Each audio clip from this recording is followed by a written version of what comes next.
4 એવી બીમારીઓ કે જે તમે તમારા નાભીમાંથી જ દૂર કરી શકો છો કોઈ પણ દવા વગર।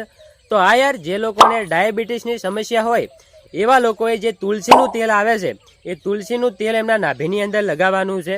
અને જે લોકોને ભાઈ પેટની અંદર વધારે પડતી કબજિયાત થતી હોય એવા લોકોએ જે હિંગનું તેલ આવે છે એ એમના નાભીની અંદર લગાવવાનું છે।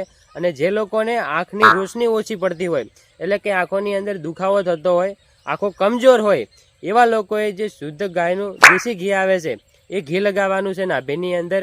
અને જે લોકોને ભાઈ વધારે પડતી ચિંતાઓ થતી હોય, વધારે પડતા ડિપ્રેશનની અંદર જતા રહેતા હોય એવા લોકોએ જે ગુલાબ જળ આવે છે એ એમના નાભીની અંદર લગાવવાનું છે। તો ખાસ કરીને આ વિડીયો વધુ લોકો સુધી શેર કરી દો। અને હા, આ 4 પ્રોડક્ટમાંથી તમારે કોઈ પણ વસ્તુ ખરીદવું હોય, તુલસીનું તેલ ખરીદવું હોય, ગુલાબ જળ ખરીદવું હોય, ઓરિજિનલ ગાયનું ઘી ખરીદવું હોય કે પછી લવિંગનું તેલ ખરીદવું હોય, આપેલા વોટ્સઅપ નંબર ઉપર હાઈ મેસેજ કરી દો અથવા તો ડાયરેક્ટ ઇન્સ્ટાગ્રામની અંદર તમે મેસેજ કરી શકો છો। 2-3 દિવસની અંદર આ પ્રોડક્ટ તમારા ઘરે આવી જશે।